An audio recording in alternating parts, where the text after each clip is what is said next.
Ay ürəyim. Eşitmədin, nahara nə bişirim?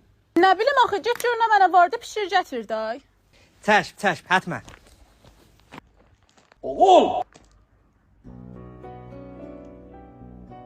Babacan. Zəhrimar!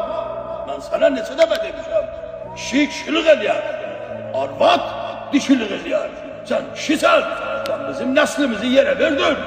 Biz şahanəzində gələmişik. Nə arvad bizə söz danışar. Sənin boyun yerə vurur. Sən öləsən.